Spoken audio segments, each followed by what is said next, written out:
Hello! Magandang hapon po sa ating lahat. Hola, buenas. Ayan, maglakad-lakad kami ni Habi para maka-exercise at pupunta kami doon sa katedral.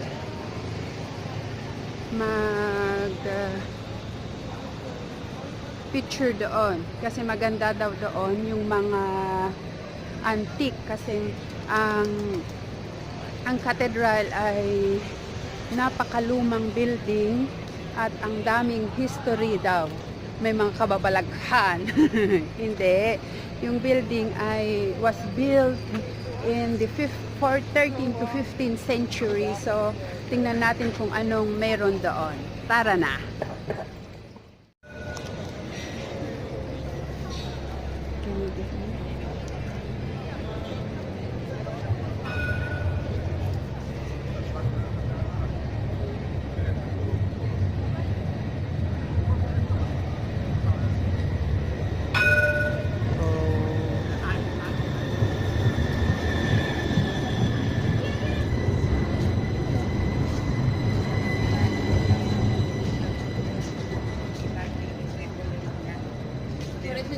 Okay.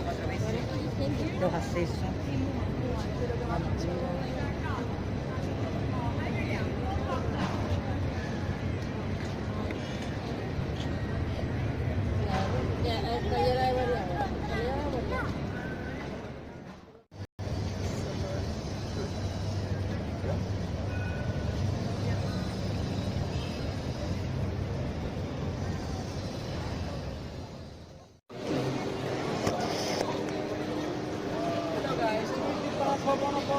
¿Consigue algo?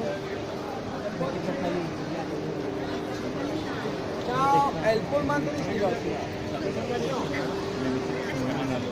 El battello. Più bello, più romantico il battello, Ito yan.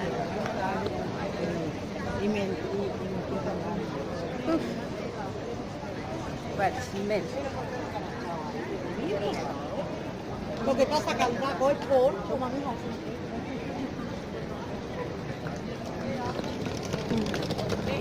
Full. Calma, de de trem como da polícia. Yeah. Oh.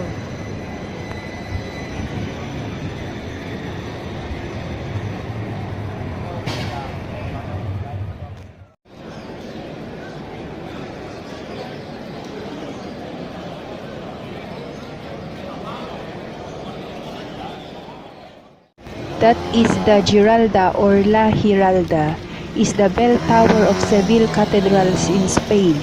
It was built as the minaret for Great Mosque of Seville in Al-Andalus, Moorish Spain, during the reign of Almohad dynasty with a Renaissance-style top added by the Catholic after the expulsion of the Muslim from the area. So that is the Giralda, all in Spanish, the La Giralda.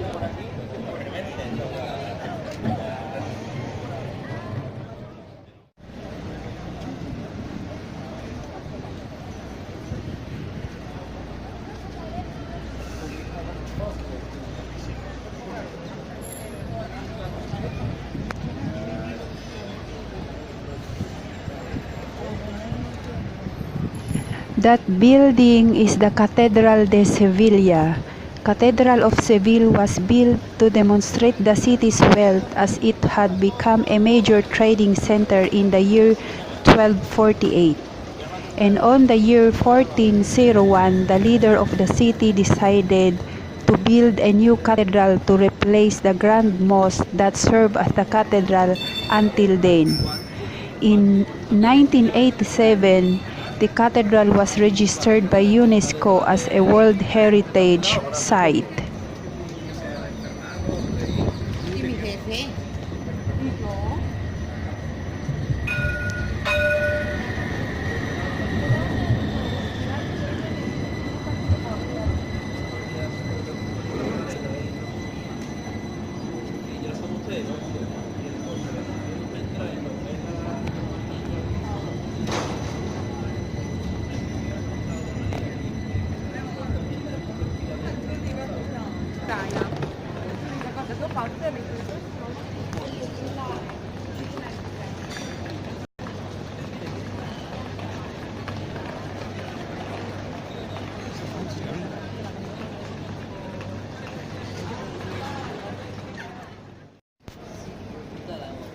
This is the timpano sobre la puerta de palos de la catedral. The triangle above is the timpano. In English, timpanium.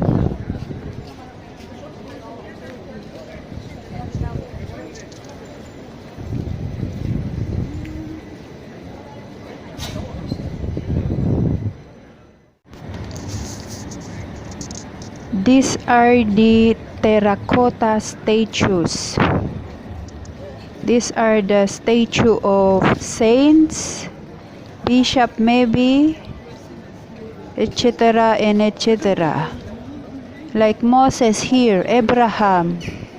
Oh, you see the bishop and other more. So this cathedral is the largest medieval church in the world. Its bulk is staggering, with chapels and other structures extending the already massive church in all sorts of directions. So the timpanium on the cover in the church of Santa Maria de Utreta, the timpanium is understood as the flat space, triangular or semicircular, on a door or window, limited by straight or curved linear projections such as cornices, arches, pediments, and etc. That's it. It's Oh, that is Moises. When you see with the tables, Abraham. That is a bishop. And some of their saints.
Even a parrot come here to the church.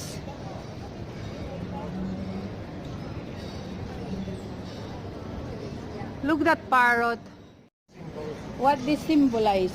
no is any symbol. It's the jurisdiction of the church starting from here forward. This is the jurisdiction of the church. But before, you said that the king, whenever a criminal will pass through Yes. this one, Was in will. immunization because was under the judge of the church.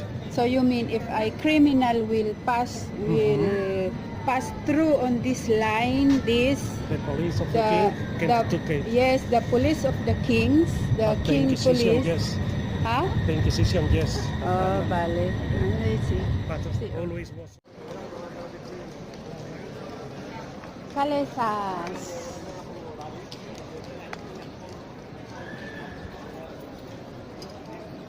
That is the Alcazar, the Royal Palace. That one is the Royal Palace. The Immaculate in front of you. So the Immaculate in front of me.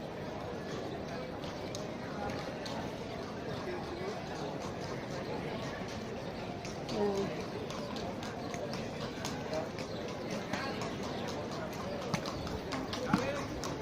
And here is the faith, the Giralda.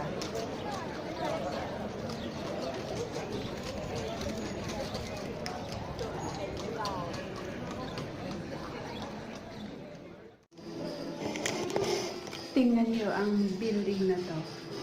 Napakaluma.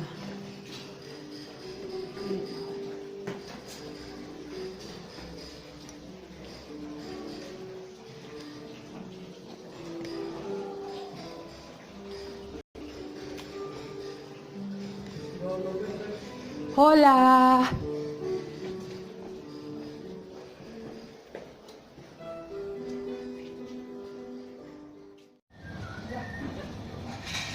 Pavo real.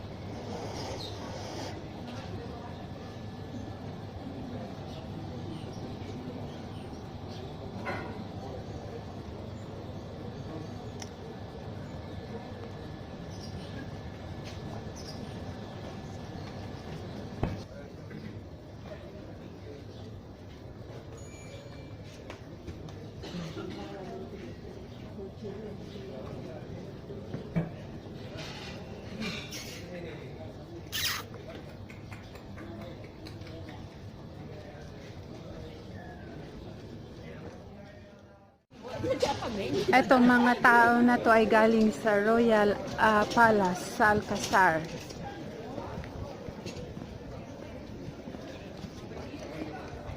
That is the good faith.